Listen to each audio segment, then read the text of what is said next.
Sejam bem-vindas, sejam bem-vindos. Eu sou a Bruna Rebelo e essa é a Eloá. Fala, filha. Eu sou professora online especializada em bolos cobertos com Butter Queen e eu não tava aguentando essa fofura aqui. Eu só tava aproveitando minha filhota um pouquinho antes de começar minha live. Né, filha? Você tá babando tudo, os dentes dela devem estar nascendo, gente, tá uma babação. Vamos com a vovó? Vamos com a vovó? Dá tchau pra mamãe. Ai, vai com o papai. Eu vou ficar pegando ela. Como se abre pro pai dela, gente? Ai, meu Deus do céu. Faz um avião pra todo mundo. Faz o avião. Faz um avião pra todo mundo. E fala tchau, gente. Tchau. Tchau. Eu vou brincar agora com o Pachoca. Fala tchau. Princesa. Tudo bem com vocês? Sejam muito bem-vindas, sejam muito bem-vindos.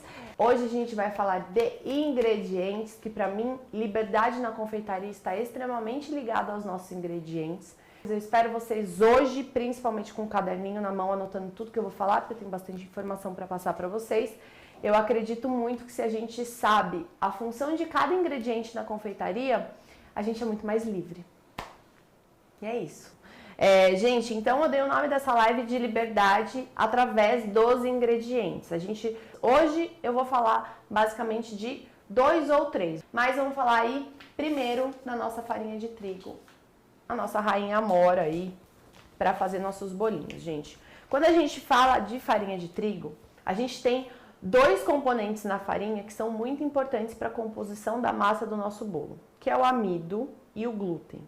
É a farinha de trigo que é a responsável por criar a estrutura do meu bolo, né? Por criar também um bolo fofinho.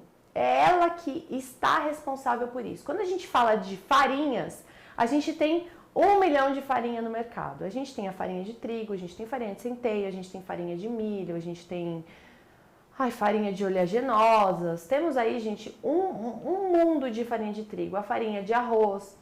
Por isso que quem trabalha com produtos sem glúten, né, tem que dar uma rebolada para conseguir algum resultado próximo ao da farinha de trigo. Porque o glúten ele é extremamente importante para a gente ter, além de um bolo estruturado, um bolo fofo. Se eu pegar aqui, por exemplo, pegar uma receita de bolo e substituir 100% por farinha de arroz, que é uma farinha sem glúten, eu vou ter um bolo pesadão, um bolo seco, um bolo que não é fofinho. Por quê? Eu não tenho glúten e a farinha de arroz sozinha não faz esse papel de substituir 100% da minha farinha de trigo. Eu não sou uma professora sem glúten, eu entendo uma coisa ou outra, né? Eu sei fazer algumas substituições, mas eu não sou sem glúten, tá? Mas eu quero explicar isso para vocês, o tanto que o glúten é importante na fabricação do nosso bolo. Então, para quem trabalha sem glúten, precisa rebolar e colocar outros tipos de farinhas junto para ter um resultado final bacana de um bolo sem glúten, para um bolo ficar bem fofinho, né? Além de estruturado, porque também ele pode ficar quebradiço. É aquele bolo, né, que, por exemplo, substitui 100% da farinha de trigo por farinha de arroz. É aquele bolo que quebra, porque ele não é fofo, ele não é estruturado, as moléculas dele ali, ó, não estão juntinhas com tudo. Então, a farinha de trigo, ela tem esses 2 componentes que pra gente que faz bolo é extremamente importante, que é o glúten e o amido, tá? O glúten, gente, ele é uma rede que aprisiona todos os gases da fermentação dentro dela. E é isso que faz esse efeito do bolo ficar fofinho. Quando a gente fala de glúten, toda a farinha de trigo contém glúten. Só que essa rede de glúten também, ela precisa ser desenvolvida. Então, para eu desenvolver o glúten, isso é bacana para eu fazer pão, tá? Quando a gente fala de fazer massa de pão, sabe aquele pão bem com aqueles alvéolos bem bonito dentro? Então, aquilo lá a gente fala que a gente desenvolve o glúten. Quando eu falo de desenvolver esse glúten, eu preciso de uma ação mecânica para desenvolver o glúten. Então, eu vou misturar a farinha de trigo com algum líquido. Então, por exemplo, farinha de trigo e água. Começo a sovar. Estou desenvolvendo o glúten da minha farinha de trigo. Desenvolver o glúten para gente que faz bolo não é nem um pouco interessante. Quem aí já não escutou né? Alguém mais antigamente, uma avó, uma mãe, falar assim: filha, olha, tem que bater bastante a massa do bolo com a farinha de trigo para o bolo ficar fofinho. Eu sei que tem muita gente que escuta isso, ou que já escutou isso. Só que isso, gente, não é legal pra gente que faz bolo. E aí você faz aquele bolo que embatumou, sabe aquele bolo que solou, que ficou duro? Você não entende o porquê. É isso. O glúten pra gente é legal, tá aqui, o glúten tá dentro da nossa farinha de trigo, mas eu não quero desenvolver esse glúten. Eu não quero trazer essa rede de véus, de gás aprisionada para dentro do meu bolo, tá? Por quê? Quando eu faço isso na massa do meu bolo, eu tenho um bolo duro, né? Porque eu bati demais a farinha de trigo, né? Usei demais a força mecânica para desenvolver esse glúten e o meu bolo vai ficar duro. Então, sempre que a gente está falando de bolo, a nossa farinha de trigo, ela tem que ser envolvida no restante dos ingredientes bem rapidamente e pronto, acabou. Eu não fico ali batendo, né, 5, 10, 15 minutos para misturar essa farinha. É algo bem rápido. Por isso que quando a gente faz um bolo de liquidificador, como um bolo de cenoura, por exemplo, a gente não coloca a farinha de trigo dentro do liquidificador, para não ficar batendo ali muito tempo e misturando aquela farinha para o bolo, o seu bolo de cenoura solar, né? Muita gente faz bolo de cenoura solado.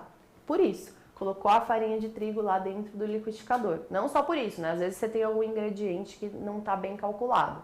Mas a farinha de trigo, ela causa isso se a gente bater ela demais. A gente desenvolve, começa a desenvolver esse glúten e aí a nossa massa fica dura, fica solada. E aí não é nada interessante pra gente, tá? O glúten é muito importante, mas a gente não pode desenvolver. Deixa eu beber um gole de água aqui. Por enquanto, isso daí não tem nada a ver com rachar o bolo em cima.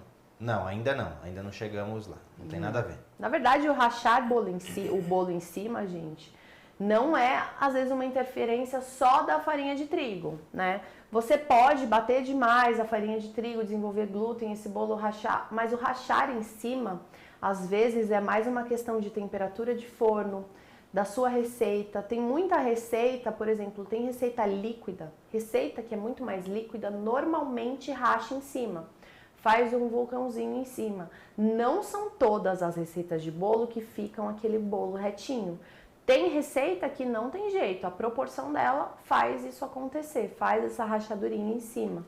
E isso que pode ser sim uma interferência de ingrediente, né? Então, por exemplo, bati demais a farinha de trigo e aconteceu isso.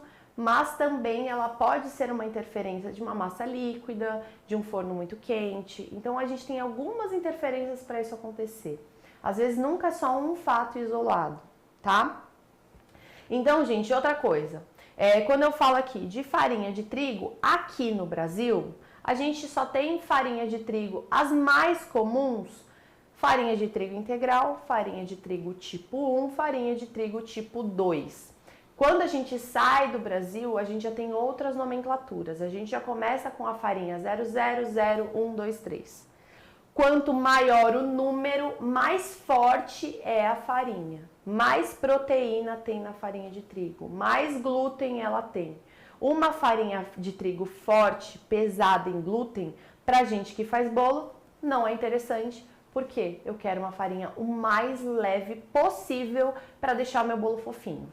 Tá? Então, pra gente que faz bolo, aqui no Brasil, gente, é farinha tipo 1 e ponto, tá? A farinha tipo 1 é a farinha mais levinha que a gente tem para encontrar aqui no Brasil para fazer os nossos bolos.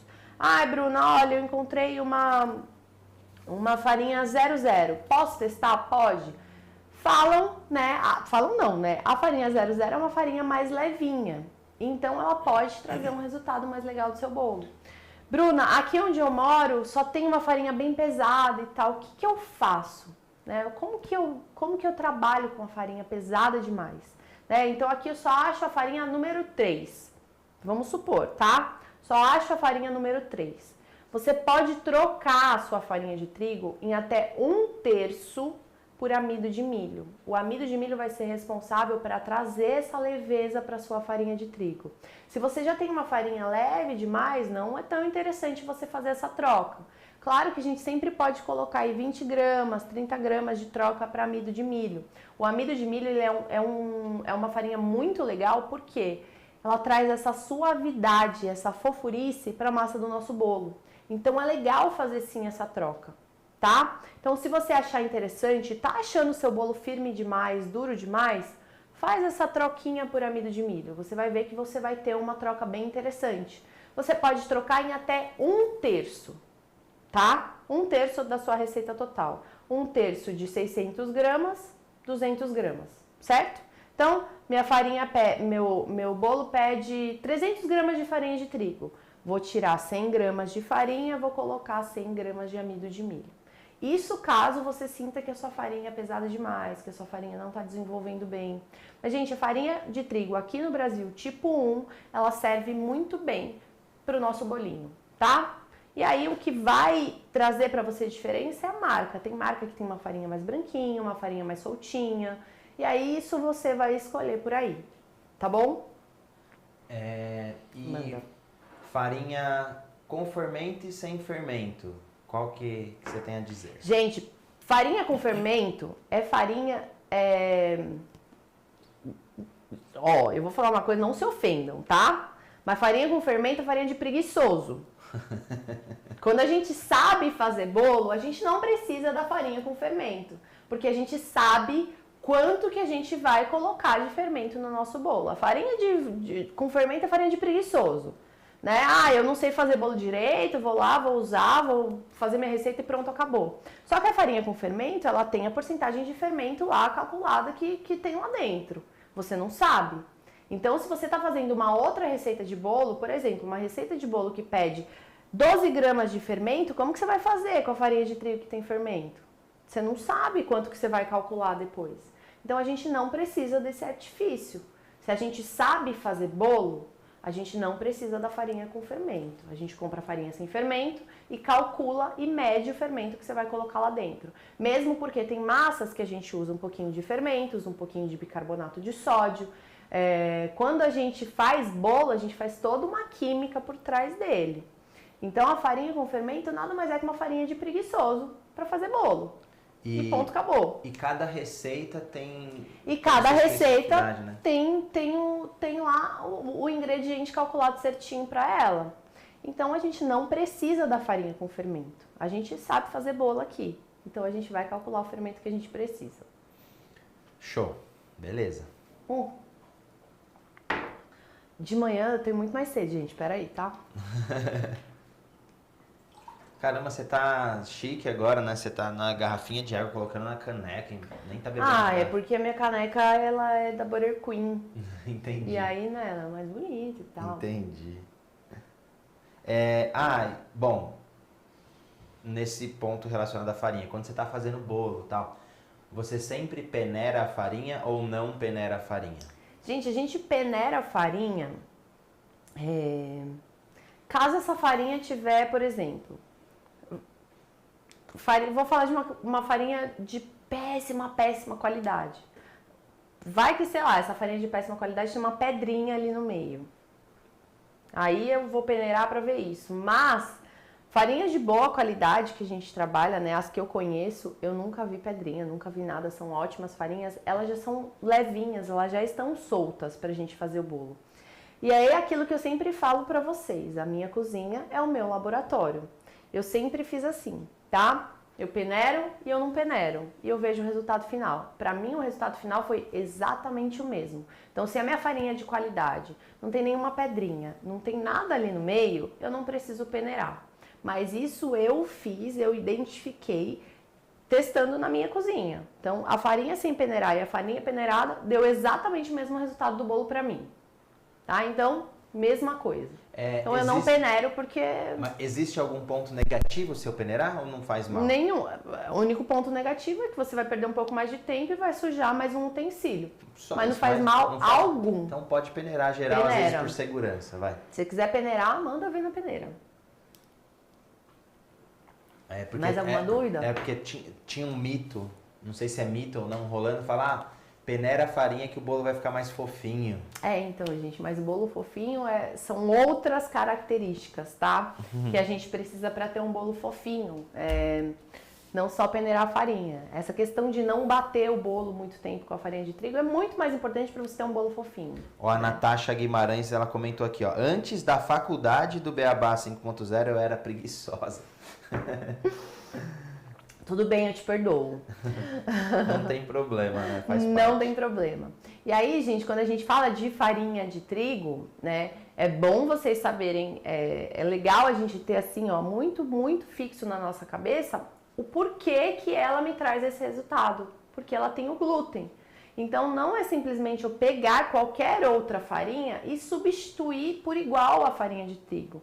Que não é assim que funcionam as coisas. Porque cada farinha tem uma característica e o glúten, ele é extremamente importante. Eu sei que ele é muito endemonizado, acontece um monte de coisa, o pessoal não, né, tem muita gente que tem alergia, que não pode, né, de jeito nenhum comer glúten. Tem gente que simplesmente não quer comer glúten de jeito nenhum. Mas pra gente que faz bolo, a gente tem que entender isso, né, que o glúten, ele é sim muito importante na hora de formar ali o nosso bolo, do bolo ficar bem perfeito, bem fofinho. E o glúten, ele é de extrema importância. E o amido que tem na farinha de trigo, claro, que também traz todo esse conjunto para deixar nosso bolo bem fofinho. Referente à farinha, você tipo tem apego por alguma marca, alguma coisa assim? Nenhum apego. Na verdade, eu tenho usado bastante essa família Venturelli. Eu tô gostando bastante dela. Eu uso essa é a Gourmet. E eu tenho uma aqui também, que é a Puríssima. Eu uso as duas, a Puríssima e a Gourmet. A família Venturelli tem... Eu acho bastante no Sam's Club. E eu compro lá, eu gosto bastante. Ela é branquinha, ela é soltinha, ela é bem bacana essa farinha. Gosto bastante dela. Essa 00, ela é da Itália. Eu também compro no Sam's Club. Fala pra cá, que essa senão aqui. O pessoal não escuta você. Essa aqui, ó. Essa 00. Mas eu uso sempre a tipo 1, tá, gente? Pra fazer bolo. Essa 00 eu compro mais pra fazer teste ou pra fazer alguma outra preparação de pão, né? Então, vou fazer um cinnamon roll, vou fazer uma fatia húngara, qualquer coisa desse tipo. Essa farinha aqui, ela é mais interessante, que ela é bem levinha. A 00 pra fazer cinnamon roll que você falou foi influência da Nath. Não, eu aprendi com a Nath, né, gente? Com a Nath Cakes. Amor. Oi. A respeito de tipo outros tipos de farinhas, assim, farinha de amêndoa, farinha não sei o que, você tem alguma coisa assim pra... É o que eu falei, gente. Cada farinha funciona de um jeito. Se a gente for ficar falando aqui de todas as farinhas, não vão acabar nunca. Mas farinha de oleaginosas, ela é uma farinha mais gordurosa. Então, por exemplo, quando eu quero saborizar a minha massa amanteigada, de nozes, por exemplo, eu pego a farinha de nozes ou as nozes bem trituradinhas e eu só adiciono na minha receita, né? Eu não faço uma troca. Porque a oleaginosa, ela não traz essa estrutura de farinha, né, de trigo. Ela não traz nenhuma estrutura. Por exemplo, a farinha de arroz, sim, eu consigo entrar com uma substituição. O pessoal do Sem Glúten, eles fazem um mix de farinhas, eu acho que é farinha de arroz com amido ou fécula de batata e alguma outra farinha que eu acho que é polvilho, mas vocês devem saber aí, faz muito tempo que eu não faço bolo sem glúten. E aí eles fazem um mix de 3 farinhas para chegar num resultado legal de um bolo sem glúten. Cada uma tem a sua característica. E aí, gente, é um mundo enorme, eterno de farinhas, né? Que não dá para eu falar com tanta propriedade aqui para vocês, porque não é o que eu faço, né? Não é a minha expertise de falar de farinha sem glúten. O que eu uso aqui bastante é farinha de trigo, eu uso as minhas farinhas de oleaginosas, mas eu não entro com substituição, eu entro com adição na receita, porque ela não muda a minha receita, tá? E fubá, né, gente? Fubá, pra fazer bolinho de fubá, então eu não uso muitas farinhas diferentes, eu uso bastante amido de milho e fécula de batata, mas aí eu expliquei pra vocês a substituição que eu faço dessa questão de amido, né? Para entrar na farinha de trigo. Inclusive eu tenho uma receita no curso que ela vai amido de milho. Então é importante vocês saberem isso, mas eu não tenho tanta propriedade para falar de todas as farinhas que existem no mercado, tá bom? Beleza. Beleza? Beleza. Vamos falar um pouquinho agora de açúcar. Não tenho todos os açúcares do mundo aqui, mas eu tenho aqueles que a gente mais usa, tá, gente? Eu vou começar falando para vocês do açúcar mascavo.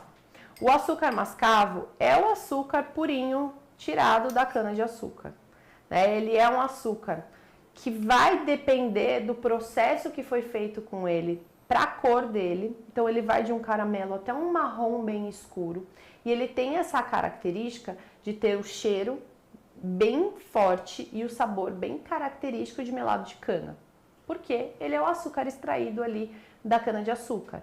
Então ele é muito rico em sais minerais e ele tem essa característica de ter a cor e o sabor e o cheiro bem diferente, bem característico. Fora que ele é um açúcar extremamente úmido, muito mais úmido, ele traz muito mais umidade do que qualquer outro açúcar que a gente for utilizar. Então o açúcar mascavo ele tem essa característica, só que o açúcar mascavo não faz bolos branquinhos, né? Não faz bolos clarinhos, por exemplo. Não dá para eu fazer um bolo branquinho lá de massa amanteigada usando açúcar mascavo. Ele sempre vai trazer essa característica de cor para o meu bolo e de sabor também muito intenso. O açúcar mascavo eu uso bastante para fazer bolo de chocolate, por exemplo. Além dele trazer uma umidade incrível para o meu bolo de chocolate, porque bolo de chocolate a gente precisa de um pouquinho mais de umidade, porque o cacau entra no bolo e o cacau ele resseca um pouco o nosso bolo. Então a gente tem que trazer mais umidade para esse bolo. Então além de trazer mais umidade, eu consigo trazer mais sabor, porque o açúcar mascavo combinado com o chocolate, ele traz um sabor incrível para a massa do bolo. Então ele é sim um açúcar muito interessante. Qualquer receita, gente, vocês podem substituir 100% por açúcar mascavo se vocês quiserem. Lembrando que ele vai te trazer um sabor diferente para sua massa. E se for uma massa branca, a massa vai ficar marrom, né? Então é importante você saber disso. O Buttercream, por exemplo, se eu quiser substituir 100% do açúcar branco pelo açúcar mascavo, eu posso fazer sem problema nenhum. Mesma coisa, mesmo processo, mesmo entendimento. Eu vou ter um Buttercream marrom com um sabor incrível, mais caramelado do melado de cana. Então eu tenho um sabor mais legal. No Buttercream funciona muito o açúcar mascavo para fazer Buttercream de chocolate, porque eu já criei uma base mais escura. Quando eu entro com o chocolate, eu ainda acentuo o sabor do meu chocolate e eu deixo meu Buttercream com uma cor de chocolate muito mais legal. Então ele funciona muito bem para isso. Sempre que a gente vai combinar receitas de chocolate para usar açúcar mascavo, a gente tem sim um resultado muito incrível na receita. Não importa que receita que é, um Buttercream de chocolate, pode usar açúcar mascavo. Um bolo de chocolate, pode usar também. Então o açúcar mascavo ele tem essa característica, fora que o sabor dele é muito incrível. Água. Eu piro nas coisas quando foi feita com açúcar mascavo, fica muito adoro. bom. E é um açúcar, dele né? É claro, ele é um açúcar, mas ele é um açúcar mais saudável, né? Ele tem todas as características, todos os sais minerais, todas as vitaminas que tem no açúcar, ele tem aqui dentro, tá? Porque não foi retirado dele. Já o açúcar demerara, ele foi feito um processo com açúcar mascavo, só que ele tem esses grânulos um pouquinho mais grossos, parece um açúcar cristal. Ele tem essa cor marrom ainda. Ele não é tão intenso quanto o mascavo, mas ele ainda mantém todos os sais minerais que o açúcar mascavo tem. Só que ele foi feito um processo para ele ter essa carinha mais de açúcar cristal, por exemplo, ó. Mas ele mantém tudo. O cheiro dele lembra o açúcar mascavo, mas não é tão intenso quanto, tá? O que ele mantém de igual são os sais minerais do açúcar mascavo que mantém intacto, não muda nada, tá bom? E aí depois a gente entra no nosso açúcar cristal. O açúcar cristal que tem os grânulos mais grossos, que parece o demerara, só que branco, né? Ele passa aí por processos químicos, eles colocam enxofre, colocam um monte de coisa para o açúcar ficar assim branco. E aí o que acontece aqui? É que ele perde 90% dos sais minerais. E aí ele tem só 10% de sais minerais, e aí ele tem bastante poder de adoçar a nossa receita. A gente usa mais, né, com esse conceito de adoçar a receita. Dizem que o açúcar cristal traz um pouco mais de estrutura para a massa do bolo. Sendo bem sincera, eu testei para mim a mesma coisa, né? Mas a gente pode usar tanto ele quanto o refinado para fazer massa do bolo, que dá super certo. E tipo, se eu tiver só o cristal e quiser o efeito do refinado, passar ele no liquidificador? Pode passar. Mas assim, pra mim é um trabalho, pra massa do bolo é um trabalho a mais, você não precisaria fazer isso. E pro Buttercream? Menos ainda, porque o Buttercream ele vai pro fogo, né? O Buttercream vai pro fogo e esse açúcar vai derreter. No Buttercream a gente tem que estar muito atento ao açúcar cristal. Por quê? Ele vai ao fogo, então vamos falar aí de um merengue suíço, que vai a clara mais o açúcar pro fogo. E a gente tem que derreter esse açúcar na clara. O açúcar refinado, ele é mais fácil de derreter, porque o grânulo dele é muito fininho. Já o açúcar cristal, ele tem um grânulo grosso, então ele vai demorar mais tempo para derreter dentro da clara. E às vezes você pode não se atentar a isso e tirar do fogo antes do tempo.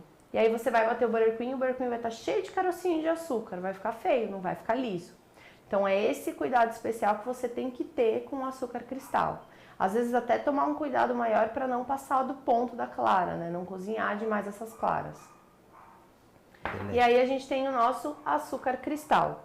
Depois o açúcar refinado, que é o que as pessoas chamam de açúcar branco. Eu sei que tem alguns países que não tem açúcar refinado.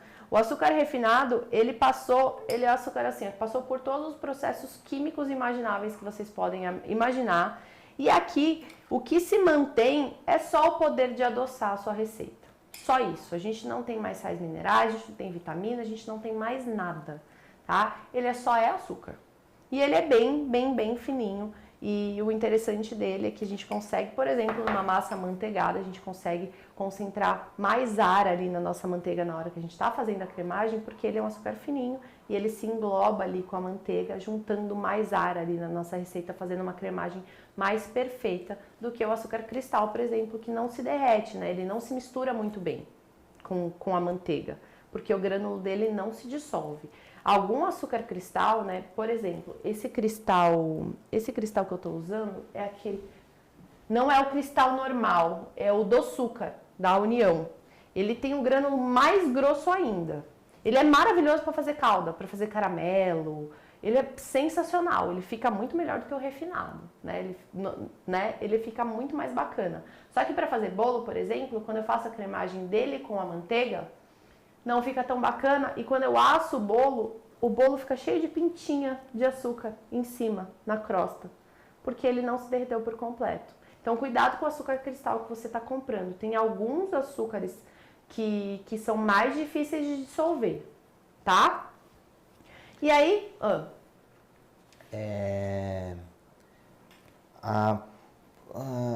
A Kátia, ela tá colocando até um ponto aqui que falou, ó, ela mora em Portugal, ela falou aqui o açúcar refinado, ele é muito caro, então eu compro o cristal, bato ele para ter o efeito do refinado. Então se tiver diferenças de preço, às vezes... É, né? Muito estranho, né? Porque aqui é o contrário, o cristal é mais caro do que o refinado. É. Que coisa. Que coisa, não? Que coisa, não? E aí depois a gente entra nos açúcares mais fininhos. Esse açúcar aqui é o açúcar de confeiteiro, que nada mais é, gente... É um açúcar refinado que passou por um processo de... Igual quando vocês colocam um cristal no liquidificador para ele ficar fino igual o refinado. Então é a mesma coisa. Moeu de novo o negócio. É. Para ele fica esse um pozinho. Esse é o açúcar impalpável? Não, esse é o açúcar de confeiteiro. Que ele simplesmente é um açúcar mais fininho, tá? Ele é o nosso açúcar refinado bem fininho. Tanto que, ó, ele fica cheio de pelotinhas. É um açúcar que a gente tem que passar pela peneira porque ele fica... né, com essas pelotinhas bem durinhas dentro dele. Porque ele é muito fino, então ele tem muita umidade e ele se junta. E aí ele forma essas pedras. E aí depois a gente tem que passar pela peneira para dissolver. Ele é um açúcar bem legal para fazer glacê, para fazer suspiro, porque ele dissolve muito bem. Porque ele é bem fininho. E aí a gente tem depois dele o açúcar impalpável. A diferença desse açúcar de confeiteiro para o açúcar impalpável é que o açúcar impalpável ele tem adição de 3 a 4% de amido de milho.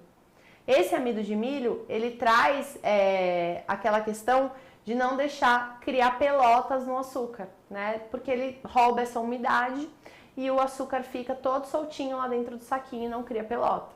Tá? Ele serve para algumas coisas na confeitaria. Para fazer macarrão, ele também é muito interessante. Tem gente que coloca um pouquinho de amido de milho na massa do macarrão para trazer essa secagem um pouco maior e usam diretamente esse açúcar impalpável, tá? Então tem muita gente que utiliza para algumas receitas.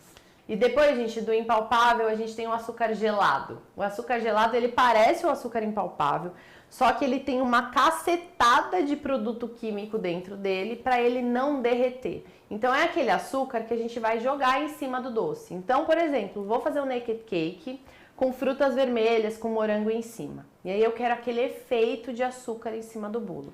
Se eu jogar o açúcar de confeiteiro ou o açúcar impalpável em cima desse morango, o morango que é úmido vai chupar o açúcar e o açúcar vai derreter. E aí já era o seu efeito. Você só vai ter um morango mais úmido e brilhoso em cima do seu bolo. O açúcar gelado, ele serve para isso. Então, o açúcar gelado você joga em cima do bolo e ele não derrete. Ele mantém esse aspecto em cima do seu bolo, então ele não vai derreter. Por exemplo, vou fazer um donut. Sabe aquele donut passado no açúcar? Eles usam bastante também o açúcar gelado, porque ele não derrete, por essa questão. Aí a gente tem também o açúcar de baunilha, que é o açúcar que tem baunilha, não é nem a baunilha que tem dentro, né? Às vezes não é nem baunilha, às vezes é algum cheirinho de baunilha. Os que são mais caros têm a baunilha dentro, mas você consegue fazer o açúcar de baunilha em casa, né? Quando a gente faz, por exemplo, extrato de baunilha, o meu ainda não tá 100%. Precisa ficar mais uns meses aqui paradinho. A gente tem as favinhas de baunilha, tudo dentro aqui do nosso extrato. Acabou, gente, o meu extrato acaba, eu vou enchendo de vodka de novo, porque eu sempre acho que eu posso aproveitar alguma coisa ainda que tem aqui dentro. Mas assim, eu encho de vodka, eu coloco umas 3, 4 novas e vou enchendo de vodka. Baunilha. E vou enchendo de vodka.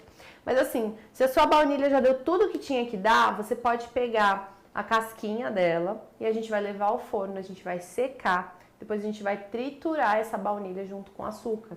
E aí eu tenho o açúcar de baunilha. Ele é um açúcar muito perfumado pra gente fazer preparações. Então, por exemplo, eu vou fazer uma massa de torta, uma pâte sucrê e eu não quero usar essência de baunilha, não quero usar extrato, não quero usar nada. Pode colocar um pouquinho do seu açúcar de baunilha, que ele serve muito bem.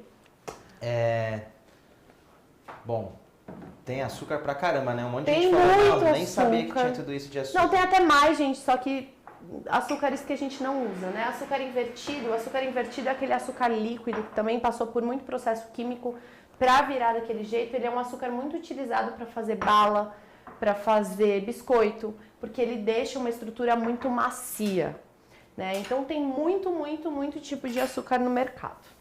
Amor, Oi.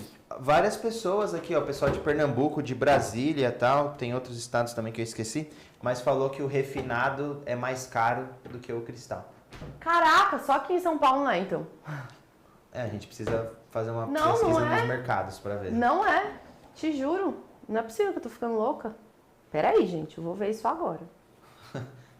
Vamos tirar essa dúvida agora. Vou tirar essa dúvida nesse momento.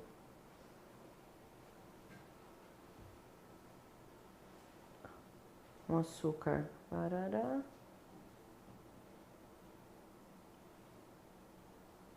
Ó, o açúcar do Carrefour Cristal custa R$ 2,99. Do Carrefour. Queria um da União, peraí. Se eu achava um da União. Compara os dois iguais.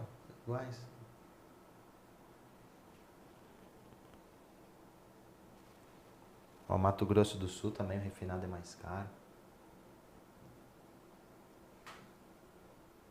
Ó, da Qualitá, que é a mesma Qualitá. marca.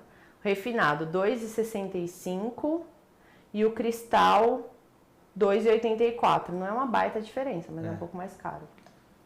Mas vai depender da marca, né? Não, e depende da região Da também. região também. Porque pelo que o pessoal tá falando aqui, Mato Grosso do Sul, Fortaleza, Bahia, Brasília, tudo o refinado é mais caro do que o cristal. Que estranho. Bom, tá certo, gente. Vamos falar um pouquinho de gordura agora. Amor, Oi. Antes da gente pular só para esse tema, uma dúvida para esclarecer qualquer coisa. Você mostrou diversos tipos de açúcar e falou de outros também. Em qualquer receita, se eu quiser substituir um açúcar pelo outro, a quantidade é sempre a mesma ou não? A quantidade é sempre a mesma, lembrando que o seu resultado final vai sofrer algumas alterações, tá? Então, assim, não espere que o açúcar cristal te traga o mesmo resultado que o açúcar de confeiteiro na massa de um bolo, por exemplo. tá? A gente vai ter sim algumas pequenas mudanças, algumas pequenas características. Mudança de estrutura, você fala? De estrutura, não muito, né? Mas pode ser que a gente tenha alguma mudança de crescimento da massa, né? A gente pode ter... Lembra que eu falei que quando a gente bate o açúcar refinado com a manteiga, a gente está colocando um pouco mais de ar lá dentro? Então vai ser um bolo que vai ser que vai ter um crescimento um pouquinho maior do que o cristal. Então depende do que você está fazendo, mas você pode trocar. Então, alguns açúcares também eles têm mais umidade. Então, se você fizer a troca por outro, você vai ter um bolo mais sequinho. Então, eu vou fazer esse bolo de chocolate, mas eu não tenho açúcar mascavo. Eu vou trocar 100% por açúcar refinado. Você vai sim ter uma alteração de umidade no seu bolo, porque o açúcar mascavo ele traz muito mais umidade do que o açúcar refinado. E é importante também vocês saberem, gente, que o açúcar, qualquer um deles, ele é responsável sim por trazer umidade para a massa do nosso bolo. Então, não é simplesmente você olhar para aquela receita e falar assim, tô achando 300 gramas de açúcar demais, vou baixar para 150. E aí você vai ter um bolo seco e vai ter um bolo que não vai crescer igual, né? Porque o açúcar, além de adoçar, ele traz essa questão da gente englobar ar na receita, então ele influencia diretamente no crescimento da receita do meu bolo e ele também traz umidade para o meu bolo, tá? Então não é simplesmente eu retirar, você precisa do açúcar ali para ter aquele resultado. Se tudo bem para você aquele resultado final de um bolo menorzinho, não tão grande e mais sequinho, tá tudo certo. Mas lembre que se você retirar, você não vai ter o mesmo resultado. Para qualquer tipo de ingrediente, gente, a gente tem que saber que a gente pode substituir. Lembrando que a gente vai ter um resultado diferente, tá? Então, substituir um açúcar mascavo por um açúcar de confeiteiro, legal, vai dar certo? Vai. Vai ser o mesmo resultado? Não vai. E isso é importante ter na mente de vocês. E... quero substituir o açúcar, sei lá, por adoçante, alguma coisa assim.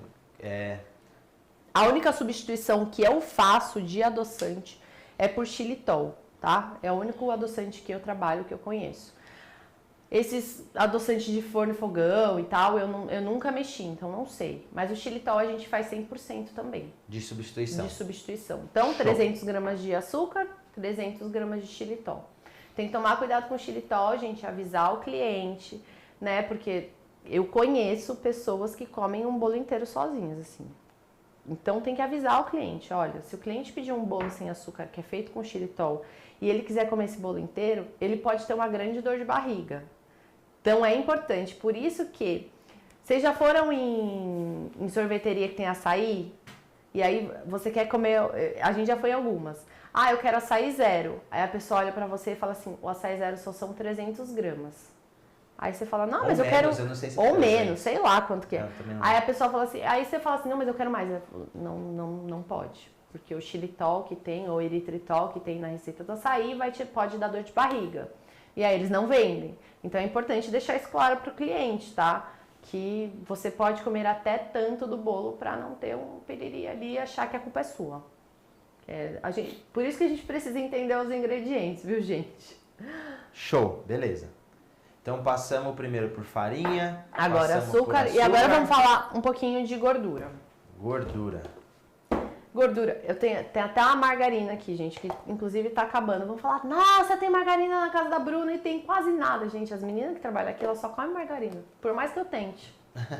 Elas falam, Bruna, por favor, compra margarina pra gente. Aí lá, a Bruna no mercado comprar margarina, eu fico muito chateada. Mas tudo bem, santo de casa não faz milagre, fiquem sabendo disso. É porque elas gostam que deixa na geladeira e como a margarina não endurece, aí elas pegam e já passam na bolacha, sei lá. Pois é.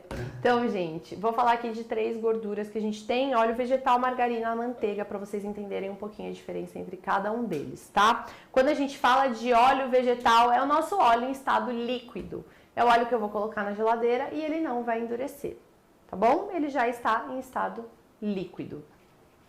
Aí, gente, a gente tem óleo de canola, a gente tem óleo de girassol, a gente tem óleo de milho, a gente tem óleo de soja. O óleo em estado líquido, na nossa massa de bolo, ele traz mais umidade para minha receita. Por isso que, vou dar outro exemplo para vocês. A gente fez uma massa de cupcake de chocolate amanteigada que é um pouquinho de óleo.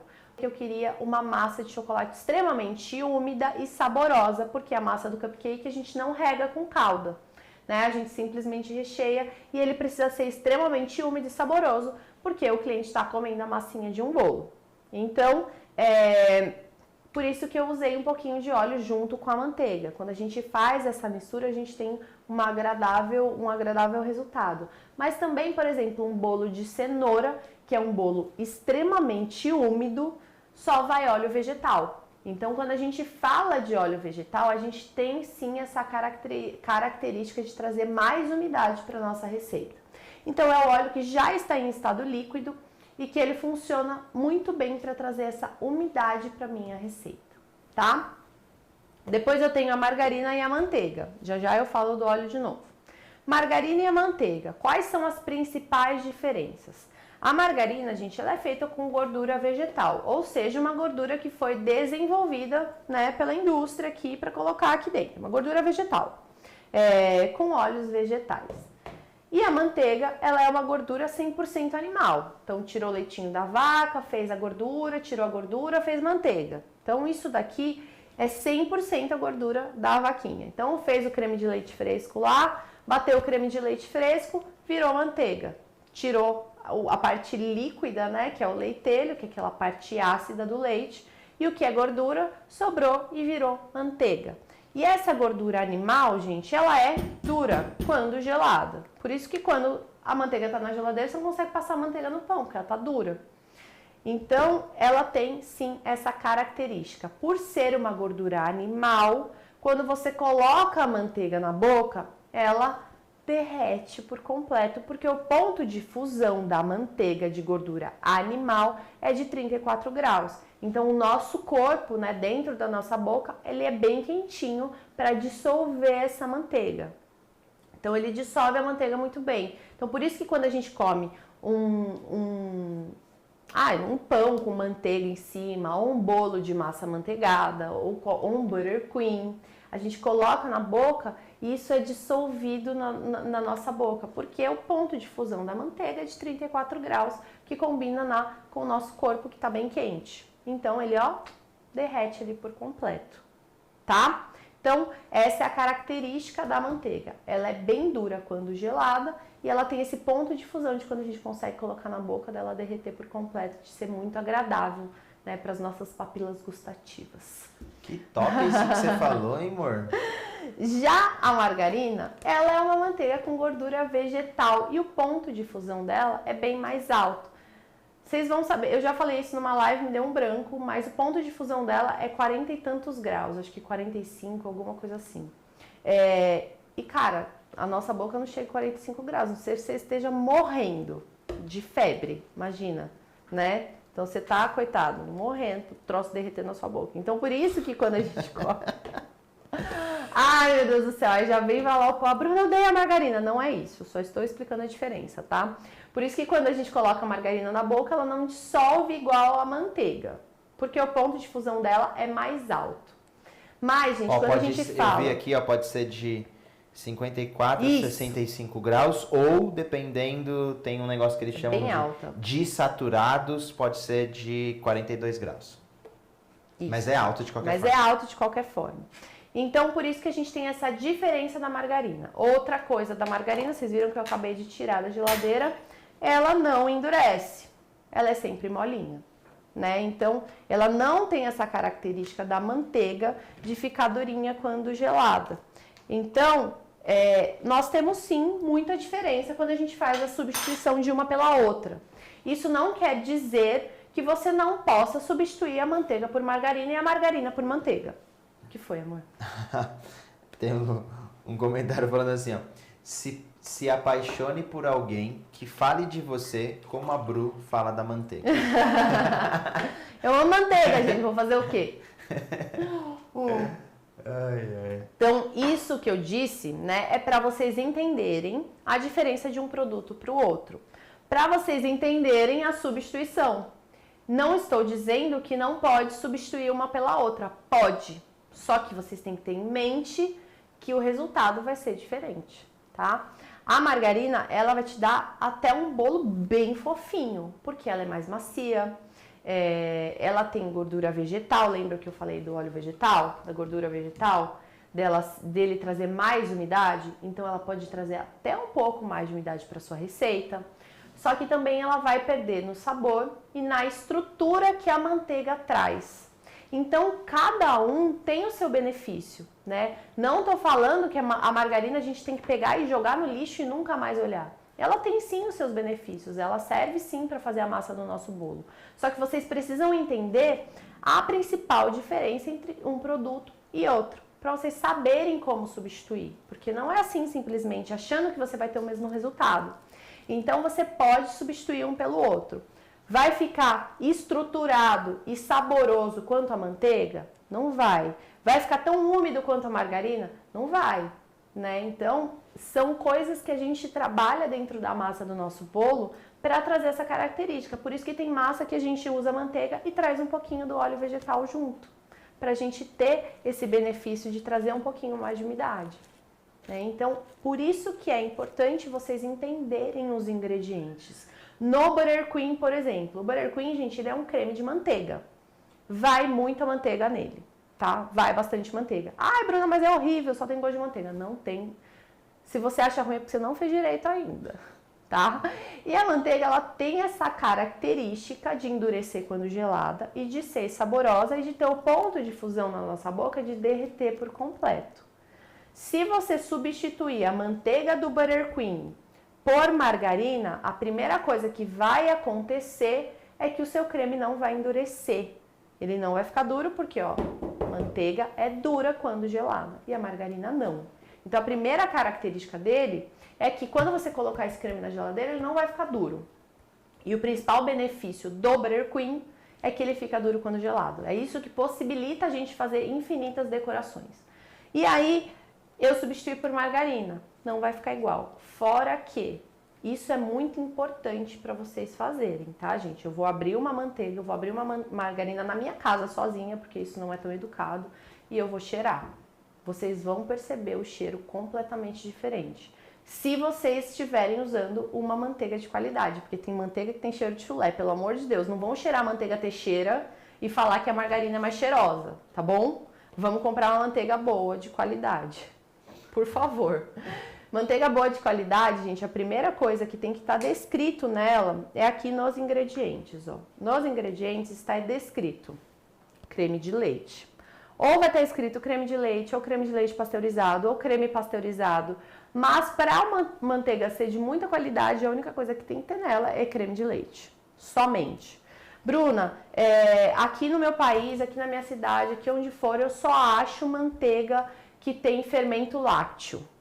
E aí você vai fazer o seguinte teste, ou fermento lácteo ou corante de urucum. A Aviação, por exemplo, é uma manteiga, aquela do pacotinho amarelinho ou laranja. A Aviação, por exemplo, ela é uma manteiga que tem corante de urucum. Então ela é uma manteiga mais amarelada, mas ela é uma manteiga de extrema qualidade, só que ela é mais amarela. No Butter Queen, você vai ter um Butter Queen um pouquinho mais amarelado. Tem como a gente neutralizar essa cor, mas você tem que saber que ela é um pouquinho mais amarela. Se você sabe, se você lê os ingredientes antes de comprar a manteiga, você sabe que característica aquela manteiga pode ter. A manteiga que tem um pouquinho de fermento lácteo, ela é uma manteiga que tem um cheirinho um pouquinho mais desagradável de queijo. Algumas, outras não tem. Por isso que é tão importante a gente fazer o teste. Manteiga, gente, é sempre ingrediente, cor, cheiro e sabor.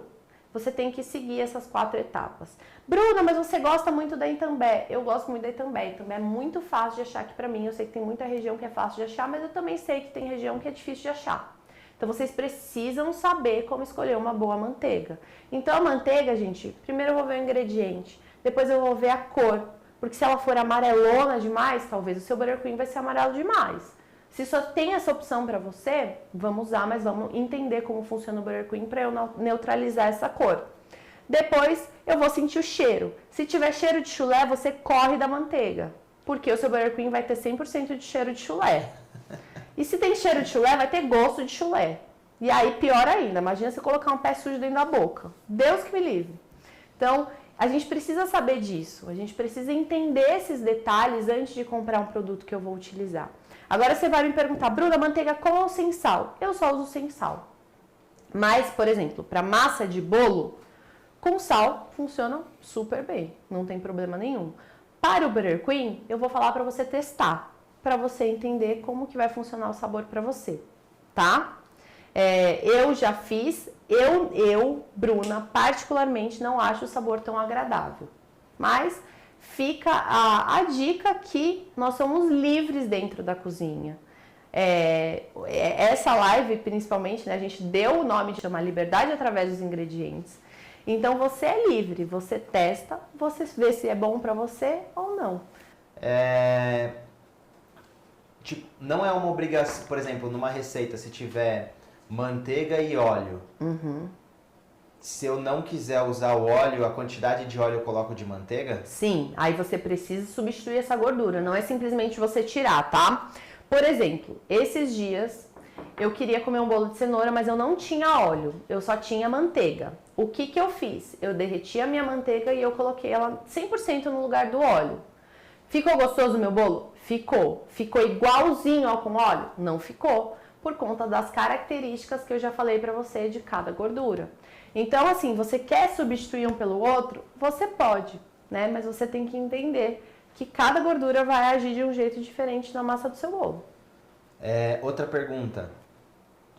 Manteiga feita de forma natural ou do creme de leite fresco e tal, posso usar? É boa, não é? Como Pode, é que é? é maravilhosa, é perfeita, é linda, é cheirosa, é gostosa. Eu amo.